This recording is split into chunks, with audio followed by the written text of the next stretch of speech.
நிச்சயமா அவங்களுக்கு புரிஞ்சிருக்கும். அடுத்ததாக நேயர் திருவாரூரிலிருந்து சவிதா காத்திருக்கிறார். வணக்கம் சவிதா, உங்க கேள்வி என்ன சவிதா? வணக்கம் சார். வணக்கம்.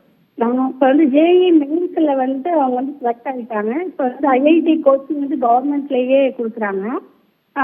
கவர்மெண்ட் ஸ்கூலில் படித்ததுனால கவர்மெண்ட் ஸ்கூல்லேருந்து. சவிதா வணக்கம் சார்.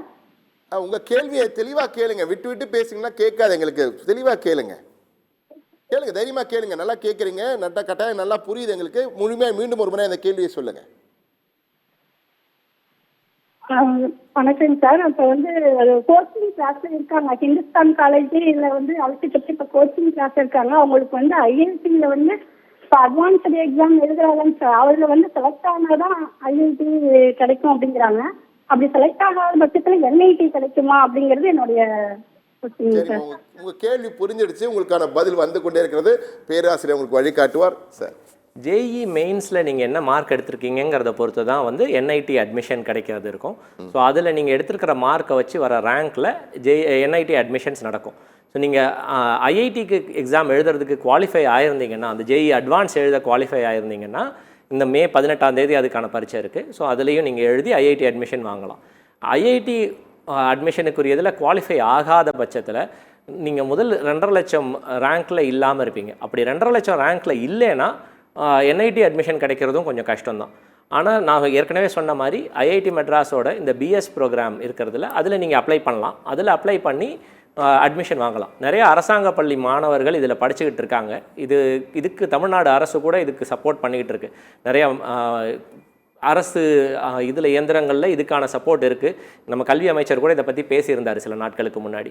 ஸோ இந்த ப்ரோக்ராமில் சேர்ந்து படிக்கலாம். இந்த ப்ரோக்ராமில் இன்னொன்று என்னென்னா, நீங்கள் வேறு ஒரு காலேஜில் சேர்ந்து படிக்கும்போது இதையும் அடிஷ்னலாகவும் படிக்க முடியும்.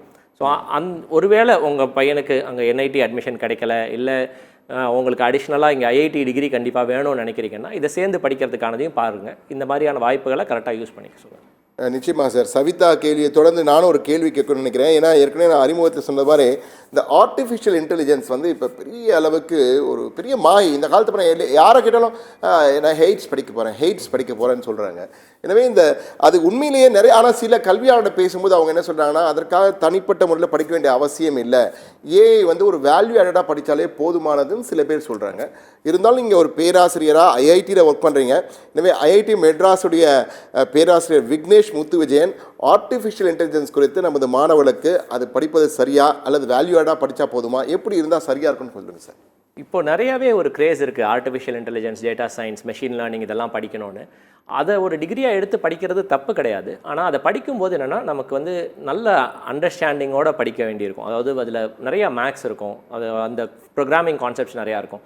அதெல்லாம் பயங்கர ஸ்ட்ராங்காக இருக்கும்போது தான் அந்த டேட்டா சயின்ஸ், ஆர்டிஃபிஷியல் இன்டெலிஜென்ஸில் நம்மளால் ஒரு இம்பேக்ட்ஃபுல் ஒர்க் பண்ண முடியும். அது கொஞ்சம் சிரமங்கள் இருக்குங்கிற பட்சத்தில் என்ன பண்ணலான்னா, நம்ம அதை ஒரு அடிஷ்னல் வேல்யூ ஆடட் இன்ஃபர்மேஷனாக படிக்கிறதுல தவறு கிடையாது. நீங்கள் எப்போயுமே ஒரு டொமைன் நாலேஜோடு சேர்ந்து ஆர்டிஃபிஷியல் இன்டெலிஜென்ஸோ இல்லை டேட்டா சயின்ஸோ தெரியும் போது உங்களுக்கான வேலை வாய்ப்புகள் இன்னும் அதிகம்தான் ஆகும். அதாவது இன்றைக்கி நீங்கள் ஒரு எலக்ட்ரிக்கல் இன்ஜினியரிங் படிக்கிறீங்க, கெமிக்கல் இன்ஜினியரிங் படிக்கிறீங்க, இல்லை பயோடெக்னாலஜி படிக்கிறீங்க, இந்த மாதிரி ஏதோ ஒன்று படிக்கும்போது அதோடு சேர்ந்து டேட்டா சயின்ஸ் படிக்கும்போது உங்களுக்கு நிறையாவே அப்ளிகேஷன்ஸ் தெரியும். நீங்கள் இன்ஜினியரிங்னு இல்லை, நீங்கள் வேறு காமர்ஸோ இல்லை ஹியூமானிட்டிஸ் எது எடுத்து படிக்கிறீங்கன்னாலும் இந்த டேட்டா சயின்ஸ் எடுத்து படிக்கலாம். நீங்கள் டேட்டா சயின்ஸை மட்டுமே ஒரு டிகிரியாக படிக்கணுங்கிற அவசியம் கிடையாது. ஏன்னா ஒரு ஃபினான்ஸ் இண்டஸ்ட்ரி எடுத்துக்கிட்டிங்கன்னா இன்றைக்கி உங்களுக்கு ஃபினான்ஸ் அண்டர்ஸ்டாண்டிங்கும் இருக்கணும், அதோடு சேர்ந்து ஆர்டிஃபிஷியல் இன்டெலிஜென்ஸும் தெரியணும்.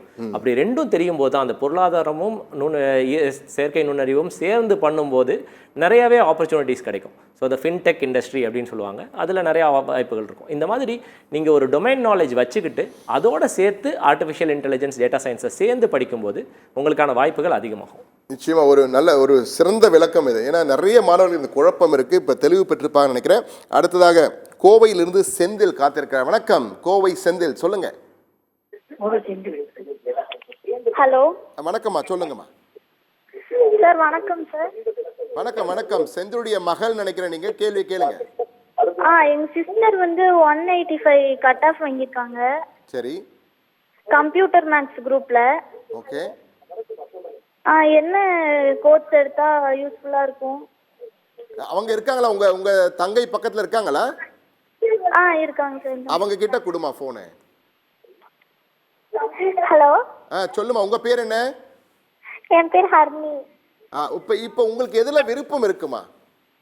எனக்கு ஏரோநாட்டிக்கல் இன்ஜினியர் படிக்கணும்னு இருக்கு. ஏரோநாட்டிக்கல் படிக்கணும்னு ஆசை இருக்கு. நீங்க வந்து 185 கட் ஆஃப் வாங்கியிருக்கீங்க. ரிசர்வேஷன் என்னம்மா? ஹலோ, சொல்லுங்க. ஏரோநாட்டிக்கல் இன்ஜினியர் படிக்கணும்னு தான் இருக்கு. கிடைக்குமா இந்த சரி, அதான் என்ன கம்யூனிட்டியில் வரீங்கன்னு கேட்டேனா? எஸ்சி. எஸ்சியில் வரீங்க. சரிம்மா. சார் 185 வாங்கியிருக்காங்க, ஏரோநாட்டிக்கல் படிக்கணும்னு ஆசைப்படுறாங்க. வாய்ப்பு கிடைக்குமா சார்? ஏரோநாட்டிக்கல் படிக்கிறதுக்கு கண்டிப்பாக வாய்ப்பு கிடைக்கும்னு தான் நினைக்கிறேன். உங்களுக்கு ஓரளவுக்கு நல்ல மதிப்பெண் வாங்கியிருக்கீங்க. 185ங்கிறது ஓரளவுக்கு நல்ல மதிப்பெண் தான். ஸோ அதை வச்சு அட்மிஷன் கிடைக்கிறதுக்கான வாய்ப்புகள் நிறையா இருக்குது. நீங்கள் எந்த கல்லூரியில் கிடைக்குதுன்னு பாருங்கள். ஏரோநாட்டிக்கல்ங்கிறது ரொம்ப ஸ்பெஷலைஸ்டான ஒரு டிகிரி. அந்த மாதிரியான ஒரு டிகிரி படிக்கும்போது ஒரு சிறந்த கல்லூரியில் படிக்கிறது ரொம்ப முக்கியமாக இருக்கும். நீங்கள் எம்ஐடியில் படித்தீங்கன்னா ஃபார் எக்ஸாம்பிள், அங்கே வந்து நிறையா ஃபெசிலிட்டிஸ் இருக்கும். ரொம்ப பல வருஷமாக இருக்கிற ஒரு டிபார்ட்மெண்ட் அது. அங்கே படிக்கும்போது நிறையாவே வாய்ப்புகள் இருக்கும். அப்படி உங்களுக்கு சிறந்த கல்லூரிகளில் இடம் கிடைக்கல ஒரு வேலைன்னா, எனக்கு எக்ஸாக்டாக என்ன கட் ஆஃப் இருக்கும்னு தெரியல, பட் மோஸ்ட்லி கிடைக்கும்னு நினைக்கிறேன். ஒருவேளை அப்படி சிறந்த கல்லூரியில் கிடைக்கலன்னா இன்னொரு ஆப்ஷன் என்ன நீங்கள் யோசிக்கலாம்னா, மெக்கானிக்கல் இன்ஜினியரிங்கோ இல்லை எலக்ட்ரானிக்ஸ் இன்ஜினியரிங்கோ படிக்கலாம். பேசிக் டிகிரி பிடெக் அதில் படிச்சுட்டு அடுத்து நீங்கள் எம்டெக் பண்ணும்போது இல்லை எம்எஸ் பண்ணும்போது, இந்த மாஸ்டர்ஸ் டிகிரி பண்ணும்போது அதை நீங்கள் ஏரோநாட்டிக்கல் ஸ்பெஷலைஸ் பண்ண முடியும். அந்த மாதிரி ஒரு பேசிக் டிகிரியை நீங்கள் மெக்கானிக்கல்லையோ இல்லை எலக்ட்ரிக்கல்லையோ பண்ணிங்கனாலும் உங்களுக்கு வாய்ப்புகள் ஏரோநாட்டிக்கலில் ஒர்க் பண்ணுறதுக்கான வாய்ப்புகள் நிறையாவே இருக்கும். ஸோ அந்த மாதிரியும் நீங்கள் யோசிக்கலாம். இந்த ரெண்டில் எது உங்களுக்கு நல்ல கல்லூரியில் கிடைக்குதோ அதுக்கேற்ற மாதிரி சேர்ந்து படிங்க. நிச்சயமா மிக சிறந்த ஒரு வழிகாட்டல். ஏன்னா நீங்கள் செந்தில் உங்கள் மகள் வாங்கிய கட் ஆஃப் 185 ஃபார்வர்ட் கம்யூனிட்டி சொல்லியிருக்கீங்க ஓசின்னும் போது, நிச்சயமாக வந்து அரசாங்க கல்லூரியாக டாப் கல்லூரியில் கிடைக்கிறதுக்கான வாய்ப்புகள் சற்று குறைவாக இருக்கும். ஏன்னா இந்த வாட்டி கட் ஆஃப் நிறைய உயரப்போகுது. அதனால் கொஞ்சம் கஷ்டமாக இருக்கும். ஆனால் நீங்கள் பேராசிரியர் சொன்னது போல் சிறந்த கல்லூரி கிடைக்காவிட்டால் நிச்சயமாக சேராதீர்கள். ஏரோநாட்டிக்கலுக்கு வந்து சிறந்த கல்லூரி இருக்க வேண்டும் என்றால் உள்கட்டமைப்பு வசதி மிக மிக முக்கியம் இந்த படிப்புக்கு. எனவே நிச்சயமாக அவர் சொன்னது போல் மெக்கானிக்கல் கிடைச்சாலோ அல்லது எலக்ட்ரிக்கல் கிடைச்சாலோ சேர சொல்லுங்கள். எம்டெக்கில் வந்து நீங்கள் ஏரோநாட்டிக்கல் ஸ்பெஷலைசேஷன் எடுக்கிறதுக்கான வாய்ப்புகள் இருக்கும். மிக சிறந்த ஒரு பதிலை கொடுத்துருக்காரு. நிச்சயம் உங்கள் மகளுக்கு வழிகாட்டுங்க. உங்கள் மகளுக்கு மட்டுமல்ல, ஏரோநாட்டிக்கல் படிக்க வேண்டும் என்ற ஆசை இருந்து கிடைக்கல, கட் ஆஃப் இல்லை, நல்ல கல்லூரி கிடைக்கலன்னு நினைக்கிறவங்களுக்கு இந்த ஆலோசனை மிக சிறந்த ஆலோசனையாக இருக்கும். அடுத்ததாக சேலத்திலிருந்து ராஜா காத்திருக்கார். வணக்கம் ராஜா.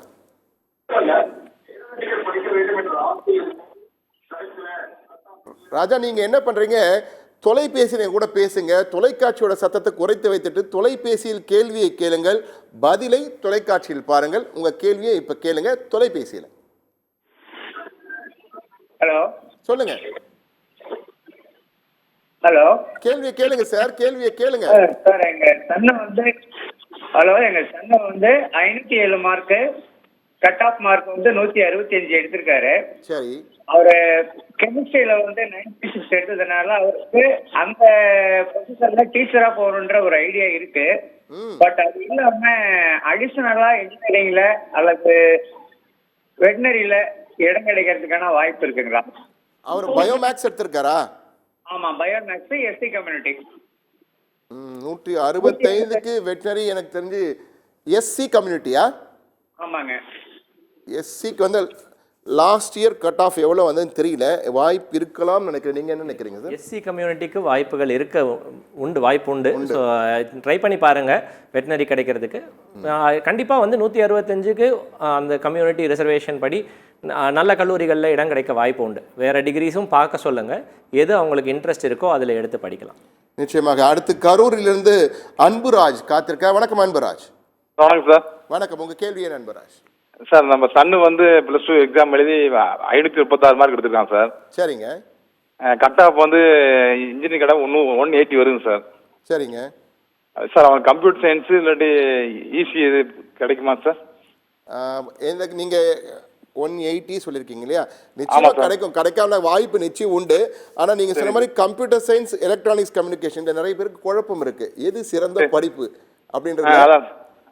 அதுக்கான பதில பேராசிரியர் இருக்கார். இவர் தான் சிறந்த நபர். அதுக்கு என்னை விட சிறந்த விளக்கத்தை கொடுப்பாரு. இதை பார்த்துட்டே இருங்க. சொல்லுங்க sir. Okay sir. Okay sir.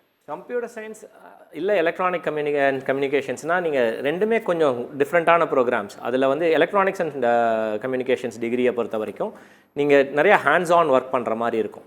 கொஞ்சம் சர்க்கியூட் டிசைன்ஸ் அதெல்லாம் வந்து கொஞ்சம் நல்ல புரிதலோடு படிக்கிற மாதிரி இருக்கும். கொஞ்சம் ஃபிசிக்ஸில் ஸ்ட்ராங்காக இருக்கிறவங்க அது பண்ணும்போது இன்னும் நல்லா திறம்பட செயல்பட முடியும்.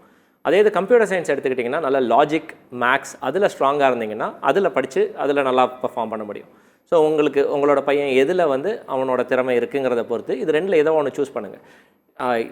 இதில் டிகிரி ப்ரோக்ராம் கிடைக்குமான டிகிரி கண்டிப்பாக கிடைக்கும். நிறையாவே இன்ஜினியரிங் காலேஜ் அட்மிஷன்ஸ் இருக்குது. ஸோ கண்டிப்பாக கிடைக்கும். எந்த கல்லூரியில் கிடைக்குங்கிறது உங்கள் கட் ஆஃப் மார்க்கை பொறுத்து வேறுபடும். ஆனால் 180ங்கிறதுக்கு ஓரளவுக்கு நல்ல கல்லூரிகளில் கிடைக்க வாய்ப்புகள் உண்டு. ஆனால் உங்களுக்கு ஃபிசிக்ஸில் இன்ட்ரெஸ்ட் இருக்கா இல்லை மேக்ஸ் அண்ட் லாஜிக்கில் இன்ட்ரெஸ்ட் இருக்காங்கிறத பொறுத்து எலக்ட்ரானிக்ஸ் அண்ட் கம்யூனிகேஷன்ஸா இல்லை கம்ப்யூட்டர் சயின்ஸாங்கிறத டிசைட் பண்ணி படிங்க. நிச்சயமாக அவருக்கு புரிந்திருக்கும் ஒரு நல்ல வழிகாட்டு. ஏன்னா நிறைய பேருக்கு இந்த குழப்பம் இருக்குது. ஈஸி படிக்கலாமா இல்லை கம்ப்யூட்டர் படிக்கலாமா, வேலை வாய்ப்பு இதில் கிடைக்கும். ஏன்னா எல்லாருமே வேலை வாய்ப்பை முன்னிலை வச்சு தான் இப்பயே வேலையை சேர்ந்தோன்னா 1 லட்ச ரூபாய் கையில் சம்பளம் வாங்குன்ற எண்ணத்தில் படிக்கிறாங்க.